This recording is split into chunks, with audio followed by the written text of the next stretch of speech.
Bom, eu quero fazer uma reflexão rápida com vocês, e vocês que já frequentam o projeto Recomeçar há algum tempo, eu acho que já deu para notar a preocupação que nós temos com a qualidade de vida das pessoas. Para nós, entendemos que os céus é o nosso destino, é para lá que nós estamos caminhando. Mas para nós não faz sentido, para chegarmos lá, viver uma vida de dores aqui nessa terra. Quanto mais nós pudermos ferramentar as pessoas para viverem melhor aqui, ou seja, receber um adiantamento do que é os céus. Antes de ir para o céu, eu consigo trazer o céu para a terra. Todas as vezes que nos tornamos mais assertivos, todas as vezes que conseguimos transformar potencial em potência, porque é muito legal eu dizer para você que você tem um potencial extraordinário, que você tem um potencial para ir, um potencial para vencer, um potencial para fazer, mas o difícil é fazer com que você transforme esse potencial em potência. É isso que parece que tem a ver com o seu futuro. Potencial é sempre uma palavra que coloca você mais à frente. Potência é aquilo que coloca você no presente, que mostra a você não o que você poderia realizar, mas o que você pode. Então, baseado nisso, essa semana me saltou à mente a seguinte pergunta: por que Jesus foi bem-sucedido? Por que é que Jesus logrou sucesso em sua missão? Bom, se eu disser que é porque Ele é Deus, vai ser algo extraordinário, mas essa resposta diz que nós não vamos conseguir, porque nós não somos.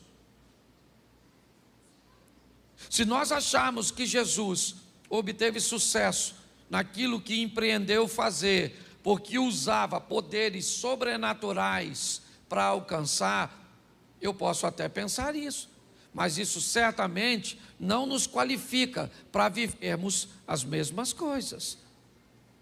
Quando Jesus disse aos seus discípulos: eu vou embora, vocês ficam, mas vocês farão coisas maiores do que a que eu faço. Jesus estava dizendo que pessoas ordinárias podem viver coisas extraordinárias. Até os 30 anos, Jesus vive de forma ordinária, comum. A partir dos 30 anos, o ordinário se transforma em extraordinário. E aí Jesus começa a viver coisas fantásticas, sensacionais. Mas não porque Ele era Deus, porque se eu pensar assim, eu me distancio deles e inevitavelmente eu vou dizer que Ele vivia isso porque fazia uso de seus poderes sobrenaturais.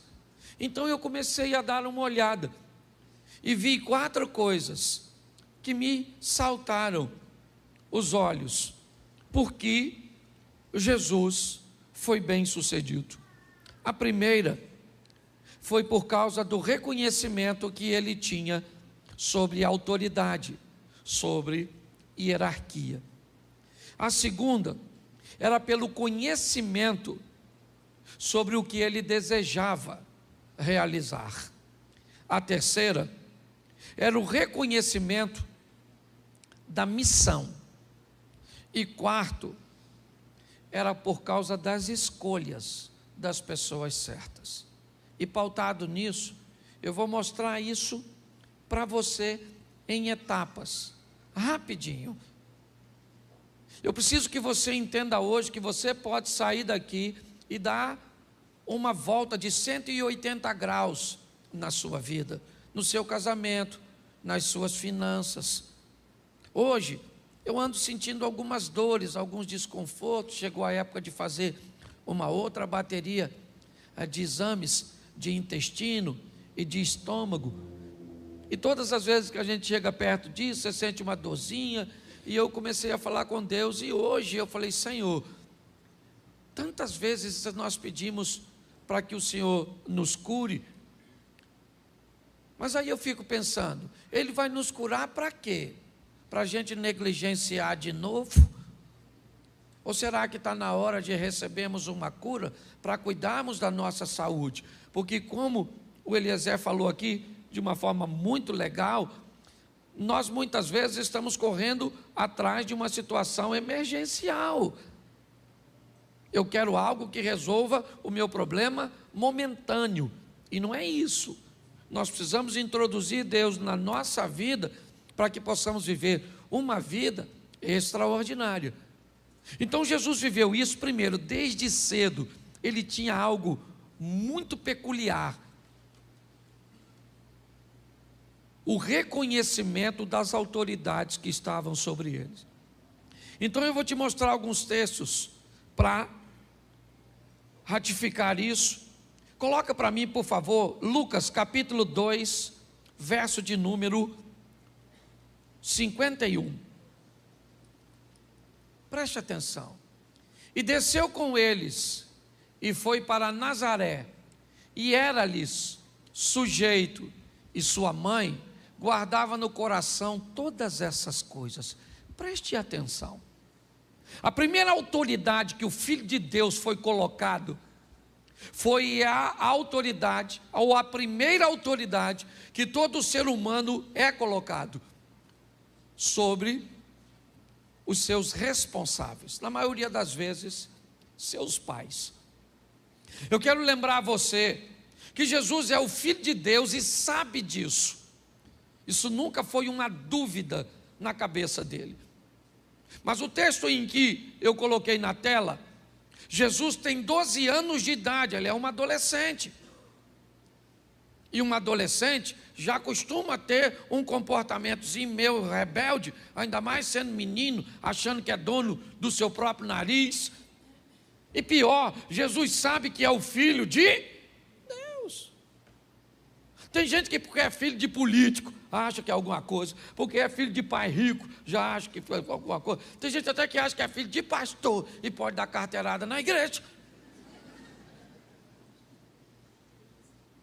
Você imagine ele sendo filho de Deus.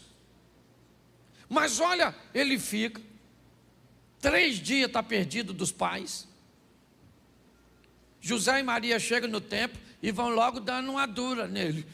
Ô menino, está morrendo de preocupação com você? Porque mãe é mãe, queira do filho dos outros ou do filho de Deus. Maria já chegou logo enquadrando, puxando o chinelo. E falou, para casa, garoto. Ele falou, você não devia estar preocupado. Eu estava aqui tratando das coisas do meu, mas não falou isso com abuso, ofendendo, não. Mas o mais interessante é que quando José e Maria botam Jesus para casa, o que ele faz?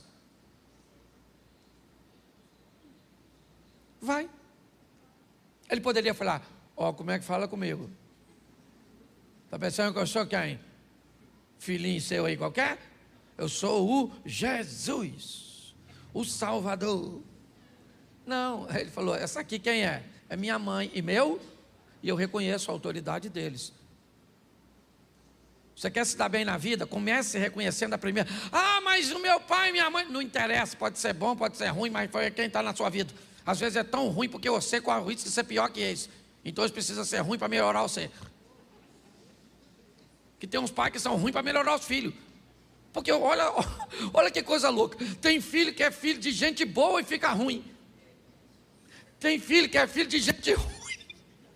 Parece que trocaram de pai. Então aprenda uma coisa. Aprenda a reconhecer a autoridade dos seus pais. Ou de quem te criou. Não interessa onde você foi criado. Eu sou da época que os mais velhos tinham que ter autoridade. Isso aí. Mais velho falou, não interessa se está certo ou está errado. Nunca perdi nada com isso. Sempre ganhei. Sou da época que o vizinho tomava conta da gente. Se o vizinho visse a gente falando besteira, o que o vizinho falava? Vou falar com o seu? Nossa! Fala não, fala não. Fala não, não vou fazer mais não. Sim ou não? E era uma época extraordinária. Hoje a turma não gosta de reconhecer a autoridade de pai. Não sei se meu pai merece honra. Não interessa se honra ou se não honra. Meu pai foi, hoje eu falo mal dele porque já foi para o céu. Quando estava vivo, sentava aqui na frente. E eu falava, melhor pai do mundo. Estava mentindo não, é pela fé. Certo? Mas minha mãe está lá. Eu honro e pronto. E acabou. Não tem desse negócio não. Então eu gosto de Jesus, 12 anos de idade, o José e a Maria botaram ele para casa. E eles foram. Seu pai manda você desligar a televisão, você não liga, desliga. Manda jogar o lixo fora, não joga. Diz que vai fazer depois. Depois de quê? O que você está fazendo? Você pede um filho para fazer? Vai ali, depois. Depois de quê? O que você faz para ser depois? Depois do quê? Que Jesus voltar? Você pensa que para por aí? Não para não. Esse para mim é um negócio extraordinário. Coloca para mim Mateus 3,15. Presta atenção nesse texto. Talvez isso mostre para você porque Jesus, porém, respondendo, disse-lhe: deixa por agora, porque assim nos convém cumprir toda a justiça. Então ele o permitiu. Jesus está chegando no Jordão para ser batizado por João Batista. Quando João Batista vê Jesus, João se nega a realizar o batismo. João diz para Jesus: não pode, não, tem alguma coisa de errada. Você que deveria me batizar, e você vem a mim para que eu te batize. Mas Jesus sabia quem João era: voz do que clama no deserto, preparai o caminho. Jesus sabia que ali naquele momento João tinha uma autoridade maior do que ele, e que para Jesus assumir a autoridade que tinha, precisava entender e respeitar a autoridade de João. Primeiro, ele vai bem na vida porque reconhece a autoridade, a hierarquia de seus pais. Agora, ele reconhece a autoridade de João como um sacerdote, como alguém que veio preparar o caminho. Ele poderia ter chegado, João batizando todo mundo, e ele diria: vem aqui, João, quem vai batizar você sou eu. Mas não, porque a autoridade não faz de você pequeno. Muito pelo contrário, reconhecer a autoridade transforma você em uma pessoa muito maior do que na verdade você é. Hoje nós vivemos uma crise de autoridade, ninguém quer obedecer ninguém. Você não quer obedecer os mais velhos, você não quer obedecer lei de trânsito, você não quer obedecer polícia, você não quer obedecer nada. Nós vivemos uma crise. É para desobedecer, nós estamos dentro. Então Jesus obedecia, está lá, João, ele diz para João: não, você me batiza. Aí João foi e batizou, senão ele não faria. Por quê? Porque Jesus reconhecia a autoridade eclesiástica. Quer outro? Vamos lá, Mateus 22, 21. Mateus capítulo 22, verso 21. Disseram-lhe eles: de César. Então ele lhes disse: dai, pois, a César o que é de César, e a Deus o que é. Preste atenção. Estão perguntando a Jesus se ele paga impostos. Deram uma moeda, e Jesus disse: a imagem de quem está nessa moeda?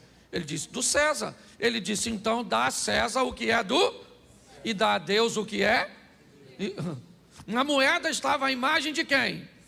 E no homem está a imagem de quem? Então o que ele está dizendo? Dá a César o que é de César, e dá a Deus o que é de. Sabe o que ele reconhecia? A autoridade política. Ele reconhecia.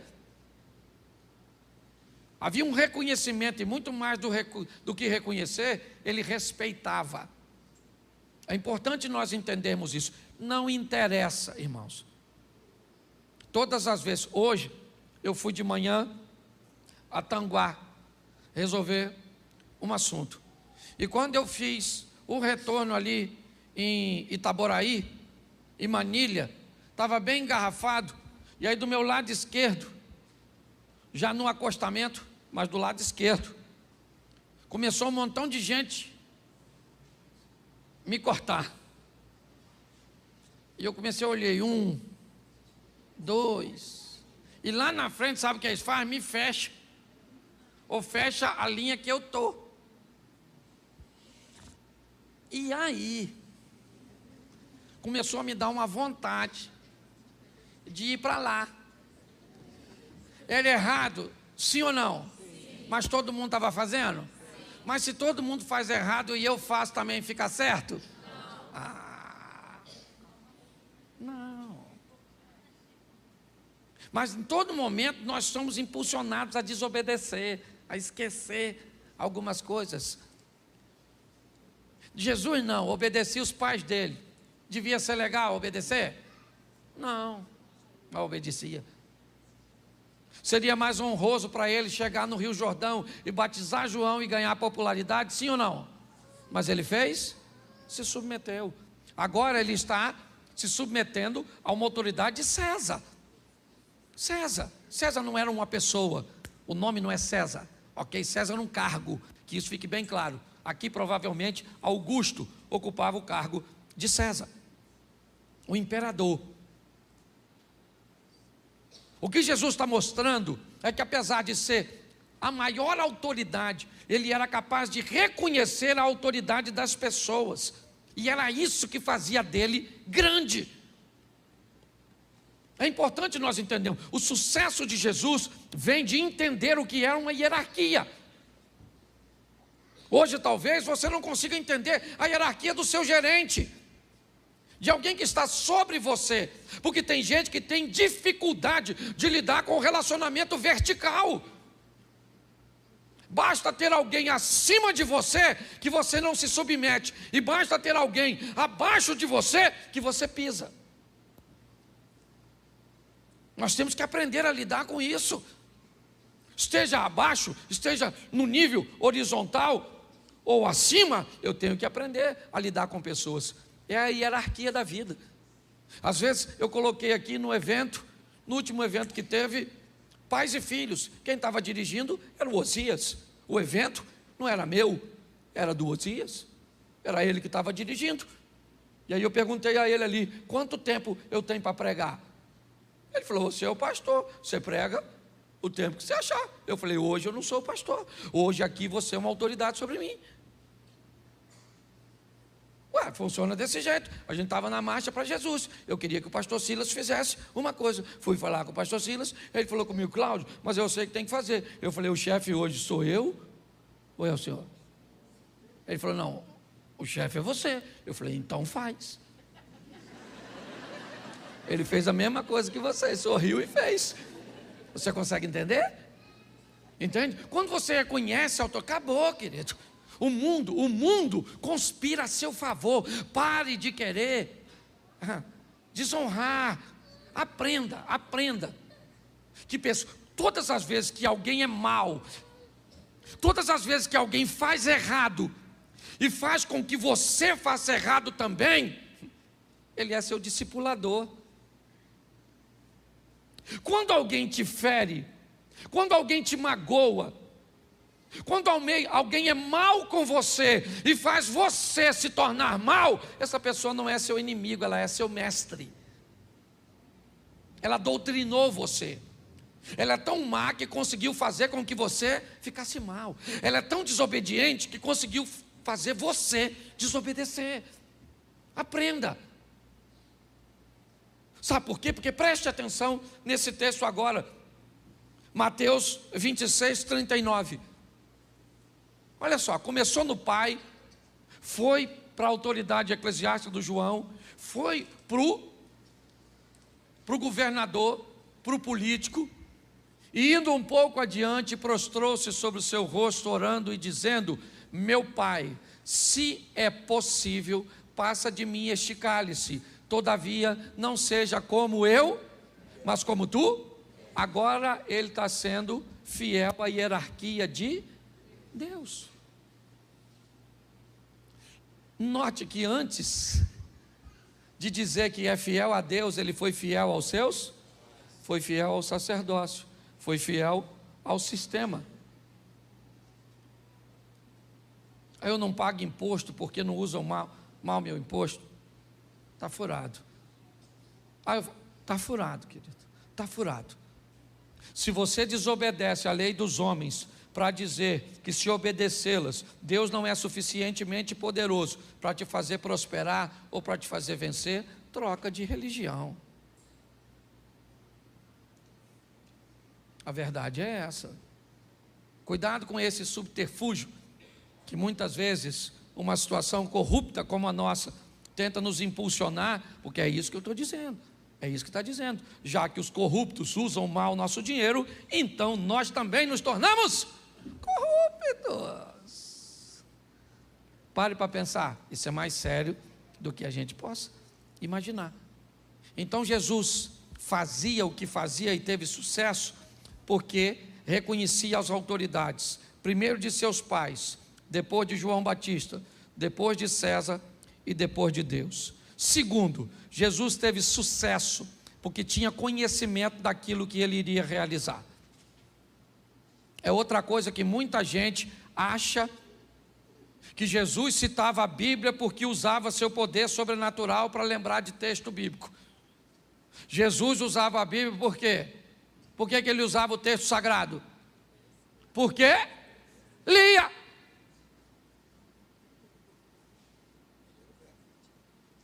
Porque se ele usava o texto, usando seu poder sobrenatural, ganhou da gente. Nós não vamos conseguir. Como é que eu ia fazer sem ler?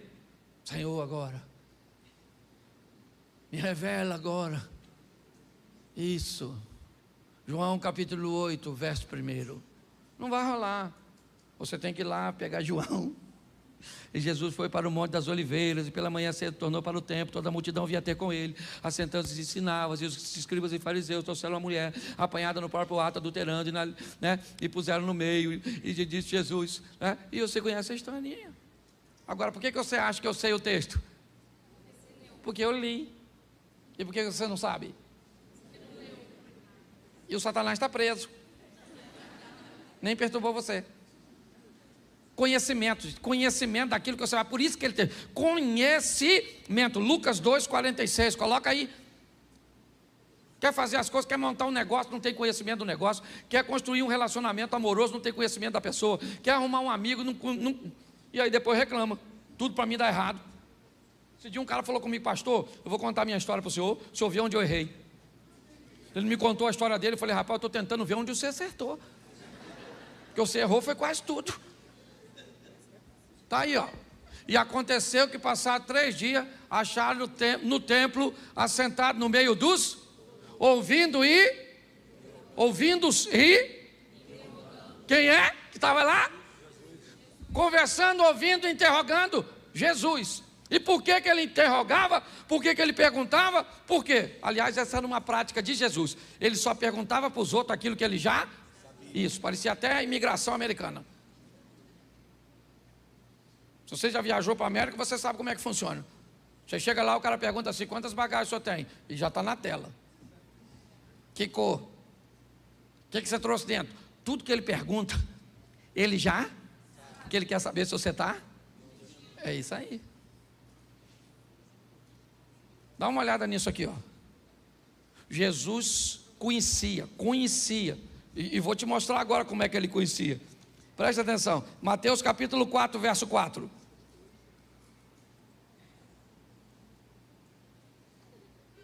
Presta atenção, volta lá por favor, que eu esqueci de dar um texto.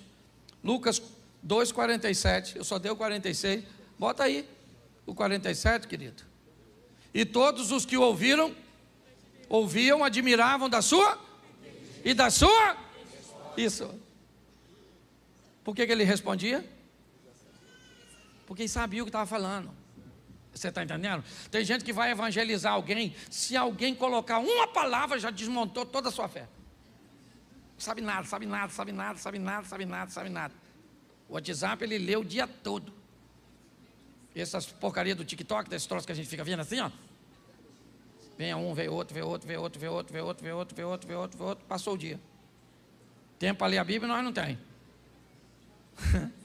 Virou até culto da Assembleia de Deus agora, não é verdade? Um culto de doutrina. Não, mas é verdade mesmo, o povo não lê nada. Diz que o crente lê muito sobre o pouco e fala muito sobre o pouco que lê. Você tem que ler a Bíblia todo dia, rapaz. Você não abastece, você não come todo dia, toma banho todo dia, escova o seu dente todo dia. Todo dia você tem que ir lá. Eu não entendo nada, nem se dane se você não entende, eu não entendo. Pega lá e lê que entendi nada. E vai embora. Mas e a hora que o diabo tentar? Aí o Espírito Santo faz você lembrar. E se você não leu? Vou lembrar do WhatsApp, vou lembrar do WhatsApp. Aquela tentação, vou lembrar daquele vídeo que eu vi no WhatsApp. Aí você está ferrado. Não precisa entender para ler a Bíblia. Na Bíblia você lê. A hora que você precisar, ele faz você lembrar. E você não lê, não lembra de nada.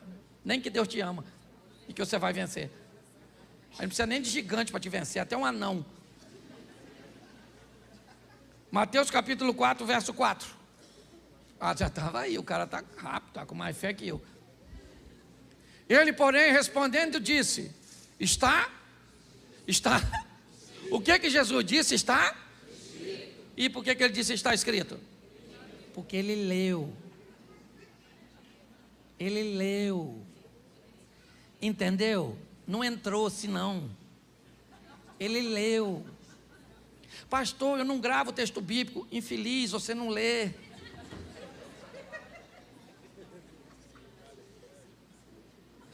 Não lê.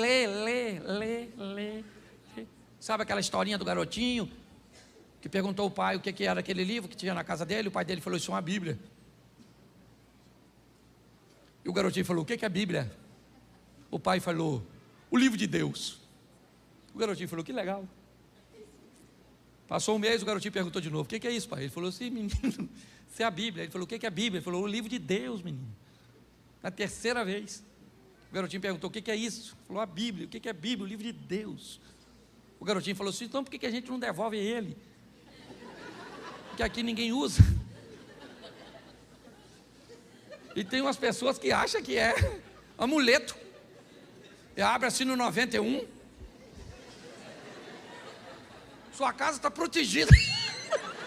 Você é feiticeiro, maluco. Você é feiticeiro. Se você achar que é uma Bíblia aberta, tem uns caras que botam na frente do carro. Deve ser para Deus morrer primeiro. O que muda a sua vida são suas decisões, gente. É assim que funciona. O diabo usou um texto bíblico, sim ou não?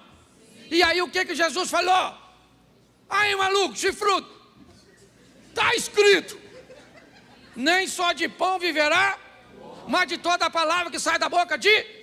E o diabo foi lá e usou outro, e Jesus mandou outro, e o diabo usou outro, e Jesus mandou outro. Satanás falou: este conhece tudo. Tentou de um outro jeito, falou: por que você não vira super-herói e voa daqui do templo? Jesus falou: acabou os recursos literários. Também está escrito, Satanás, está lendo pouco. Não tentarás o Senhor teu Deus. O diabo rapou fora, os anjos chegou trazendo uma comidinha que chefe de crente tem que comer. Conhecimento, rapaz, tá assim de gente. Você quer ser bem sucedido, vai montar um negócio. Antes de montar, conheça tudo a respeito do negócio que você quer montar. Vai entrar numa igreja, conheça tudo sobre o pastor, sobre a doutrina, sobre tudo. Quer casar com a pessoa, conheça tudo. Esse dia minha pessoa perguntou assim: pastor, posso casar com viúvo? Eu falei: menino, normalmente o bom é que morre, então é perigoso. Posso casar com quem já foi casado? Falei: perigoso, porque está sujo do relacionamento anterior. Mágoas e ressentimento. Posso casar com quem tem filho? Pior ainda. Posso casar com solteiro? Eu falei: com a escassez que está, perigoso. Por que está solteiro até hoje? Com a demanda tão grande, não é? A pessoa não sabe nada de nada. E pior, tem fé, meu filho, tem fé. Vou te mostrar Jesus de novo. Mateus 19, 7. Mateus 19, 7. Olha só, que coisa maravilhosa. Disseram-lhes então: por quê? Presta atenção que é uma pergunta. Por que mandou Moisés dar a carta de divórcio e repudiá-la? Olha só o que eles estão fazendo: buscando o conhecimento de Jesus em torno de divórcio. O que eles sempre trazem para Jesus são assuntos de alta complexidade. Eles são doutores da lei. E por que eles são doutores da lei? Por que eles sabem a Bíblia, talvez, até mais do que Jesus? Por quê? Eles não são Deus. Porque eles estudaram a Bíblia, porque eram rabinos, porque eram escribas, porque eram estudiosos. Pare de achar que Jesus viveu coisas extraordinárias porque era um ser celestial. Não. Ele viveu coisas extraordinárias para mostrar que seres humanos comuns podem viver coisas extraordinárias, obedecendo princípios. É isso.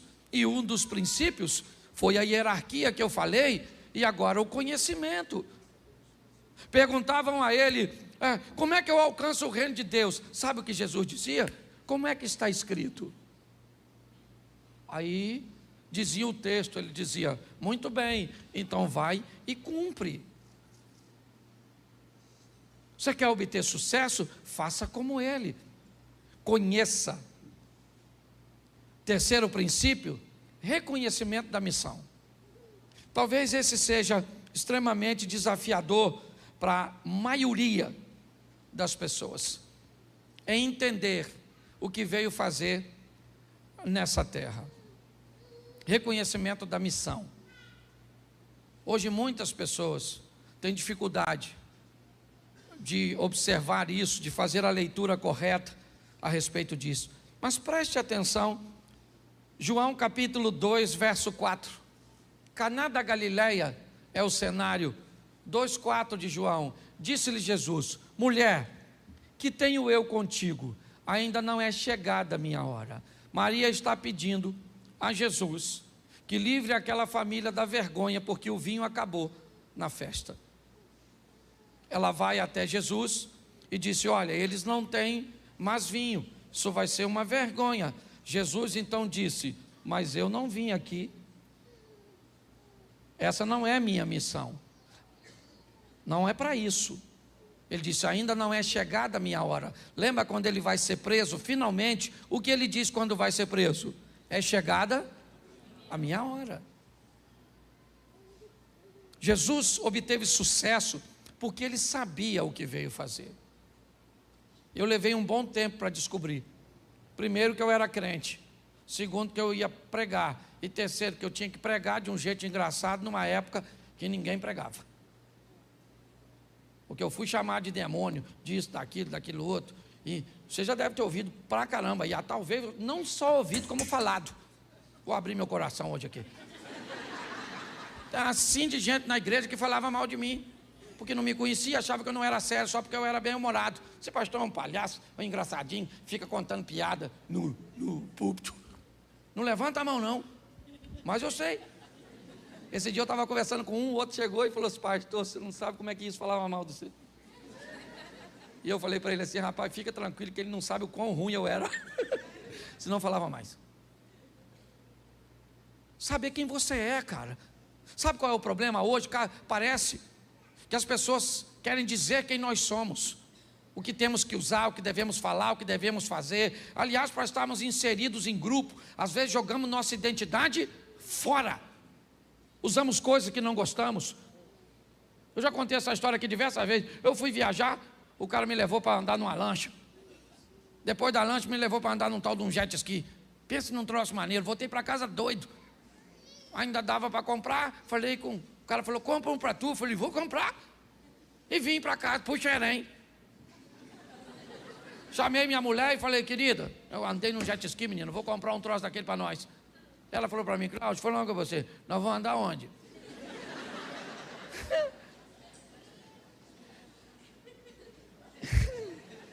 Eu falei, nós vamos andar onde? Nós vamos andar onde, hein? Uma boa pergunta, não tinha pensado nisso não. Você já comprou um montão de coisa que nunca usou, só porque os outros têm, e porque os outros falaram que é legal. Eu gosto disso aqui, saber quem você é. Jesus não tinha, ele falou, não é chegada a minha? Isso, ele sabia quem era. Vamos lá, Lucas 9,18. Olha só, Lucas, o que Jesus faz, ó? E aconteceu que, estando ele orando em particular, estavam com ele os discípulos, e perguntou-lhes dizendo: quem diz a multidão que eu? Vamos lá. Respondendo-lhes disseram isso: João Batista, outros Elias, e outros um dos antigos profetas, né, que um dos antigos profetas ressuscitou. Ninguém sabia quem Jesus era. Ninguém. Havia uma dificuldade muito grande nas pessoas o reconhecerem, porque ninguém tem obrigação de reconhecer quem você é. A obrigação de reconhecer quem você é sua. Se alguém acha que você é bobo, que você não é bonito, que você não é isso, que você não é aquilo, ou que você é isso, aquilo outro. Hoje está todo mundo achando que eu vou virar político, porque me veio do lado de políticos. Eu não tenho chamado político, meu chamado é sacerdotal. Você está entendendo? Não estou nem aí, mas olha, que dane-se o que pensa. Já na idade que eu tenho, eu não tenho mais condições de ficar dando ouvido, que eu tenho mais passado do que futuro, na idade que eu estou. Então não estou nem aí. Jesus está perguntando quem eles dizem que sou eu. Mas preste atenção, João 14,6.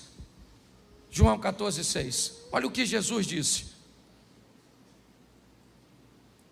Olá, isso. E disse-lhe, hoje eu estou com plural na boca. Disse-lhe Jesus: eu sou a verdade, ninguém vem ao Pai senão.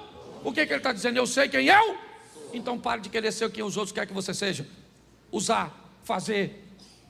Seja você mesmo. Vai para a escola, tem um grupinho que quer formatar você. Entra na internet, tem um grupinho que quer formatar você. Vem para a igreja que tem um grupinho que quer formatar você. O que é isso?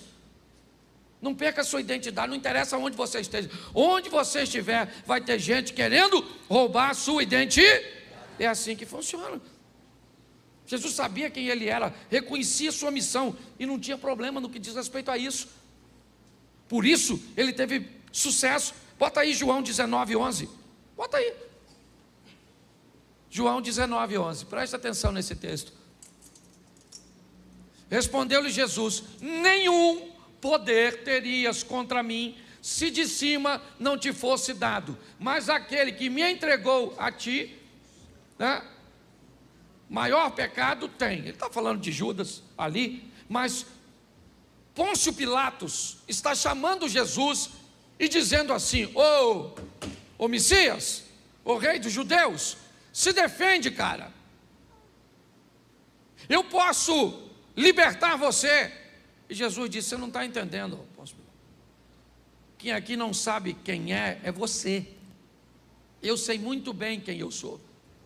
Você não teria poder nenhum se meu Pai, que está no céu, não tivesse concedido a você. E Jesus ainda responde uma angústia de Pilatos no final do texto: fique tranquilo, porque aquele que me entregou a você é pior do que você.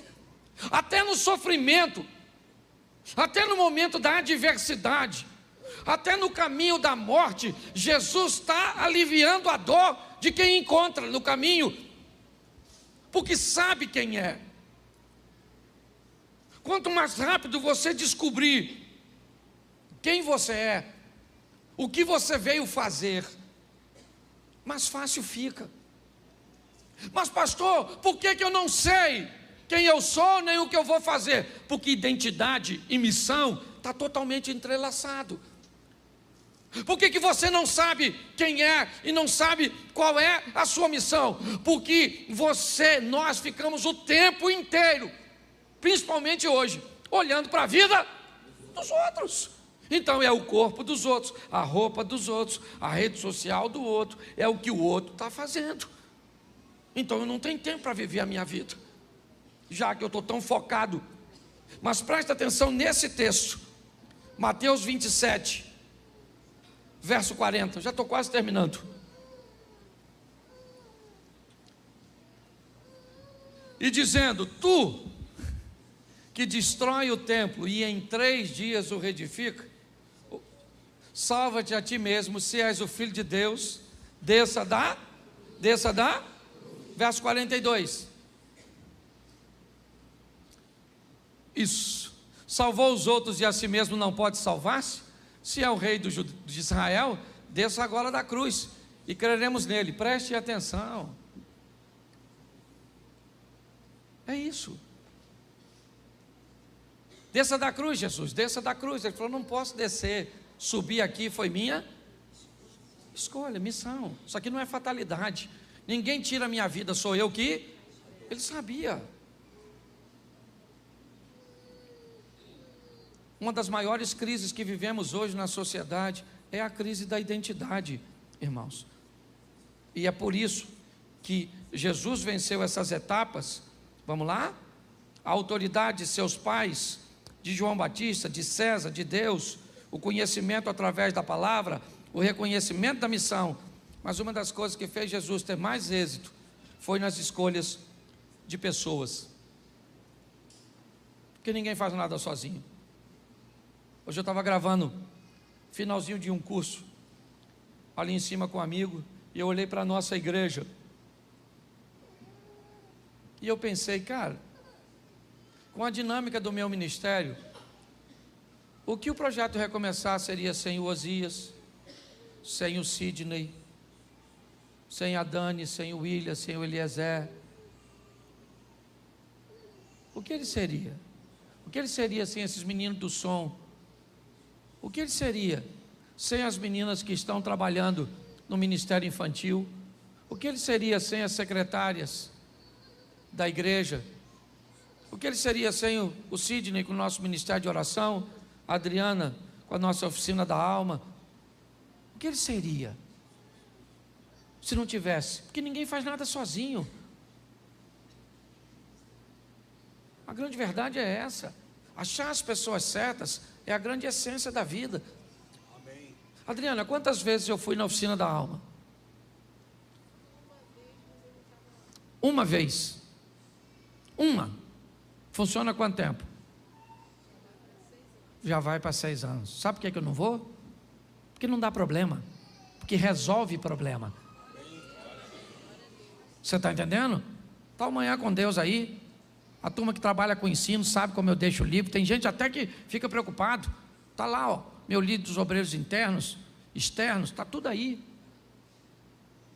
Porque a partir do momento que você acha a pessoa certa, já era.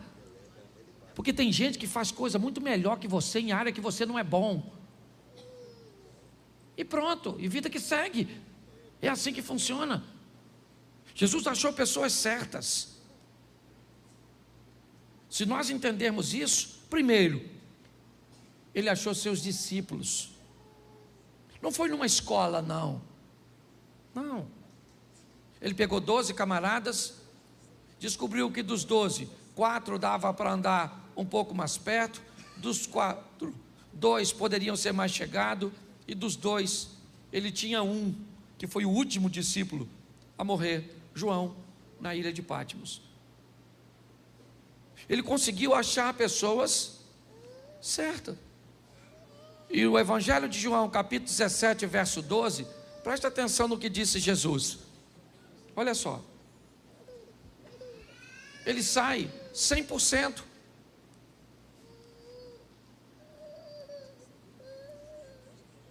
Ouviu o texto ou não?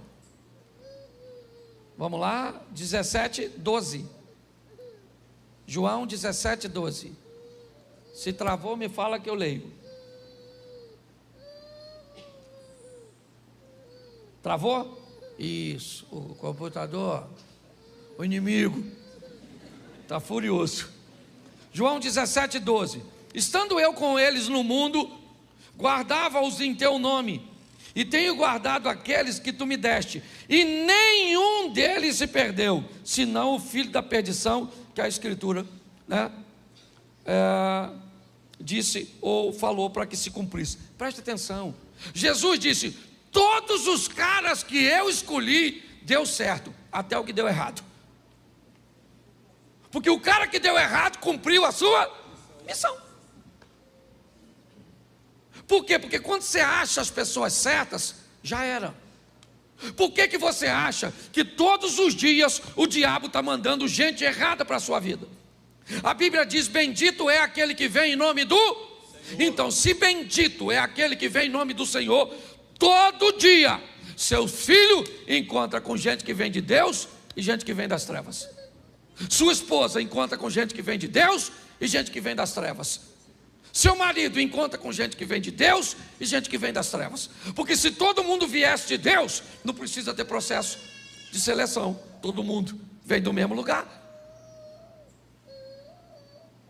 Você pega um cara espiritual como Josué, recebe os gibeonitas, porque se disfarçaram e diziam vir em nome do, mas não vinham. Você consegue entender isso? Quando nós vemos esse texto, nós descobrimos que quem consegue selecionar pessoas vai muito longe. Ele selecionava amigos. Não vou te dar o texto, se quiser anotar. João capítulo 11, verso 3.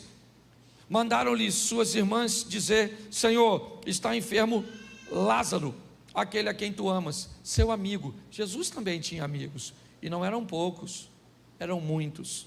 Por isso que eu não gosto de gente que tem 40, 50, 60 anos de vida e diz que tem poucos amigos. Ninguém pode viver tanto e ter poucos amigos. Se você tem poucos amigos é porque você é ruim. Você pode ter poucos amigos na esfera de maior intimidade, aí eu entendo.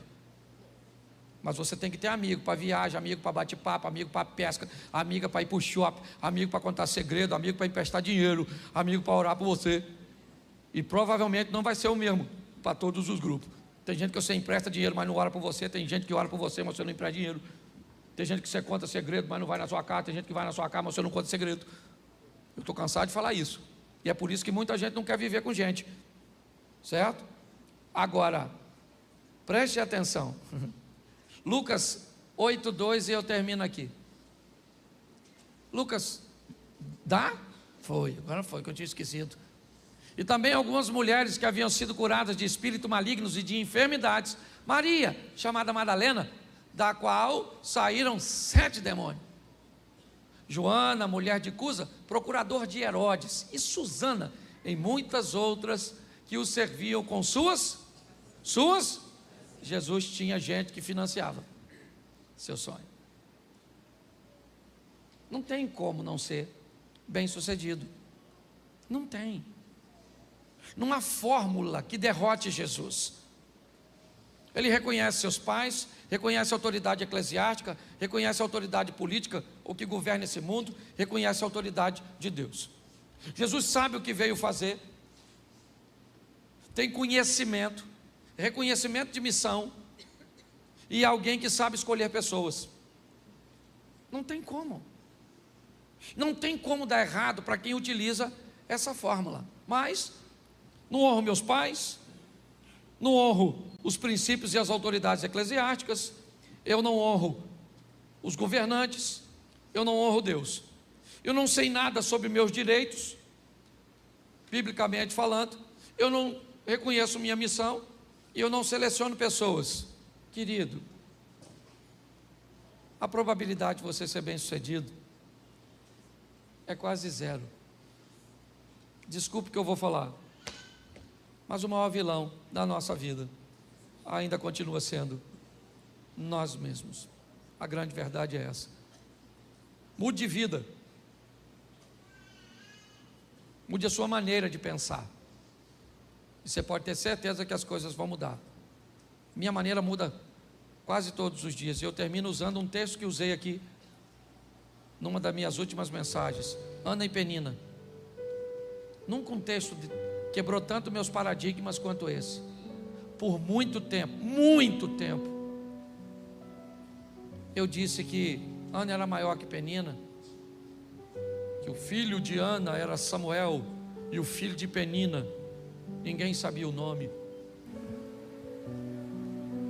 Até que, lendo o texto mais uma vez, depois, sei lá, centenas de vezes, o Senhor tocou no meu coração e me disse: onde está escrito que há alguma vantagem de Ana sobre Penina? O texto diz que uma tem algo que a outra não tem. Penina tem filhos que Ana quer. Ana tem um amor que Penina quer. Mas Ana consegue o filho e Penina não consegue o amor, porque não derramou o coração na mesma medida. A oportunidade estava para Penina e para Ana. Se Penina fizesse o que Ana fez, Eucana teria amado. Então não há desvantagem, porque não há desvantagem entre você e quem está do seu lado. A chuva para os dois, o sol para os dois, a oportunidade para os dois. Mas nos ensinaram, pelo menos a mim, eu estou quebrando meus paradigmas, a entender que não há vantagem nenhuma de ninguém sobre mim e de mim sobre ninguém. Talvez eu não tenha a mesma missão que outra pessoa tem, mas isso não faz dessa pessoa maior do que eu, e não me faz maior do que ninguém. Vamos pensar um pouco nisso e levar nossa vida para outro nível, porque é isso. Deus te chamou para isso, colocou aqui você para caminhar com a gente. Você não vai embora, vai para outra igreja. Você não quer isso? Você acha que isso é demais para você? Você não quer viver o extraordinário no seu casamento, nos seus negócios? Não quer ter uma vida sensacional com Deus? É isso? Isso te fere? É isso? Essa visão do socialismo, não estou falando de política não, tá? Estou falando dessa visão de que todo mundo tem que ter a mesma coisa. Nunca vai ter. Nunca vai ter. Porque se der a mesma coisa para duas pessoas e uma administrar bem e outra mal, é só uma questão de tempo até você comprar minha propriedade, porque a oportunidade é para todos. E Deus trouxe você aqui para dizer isso para você. Chegou o tempo de você viver uma vida extraordinária.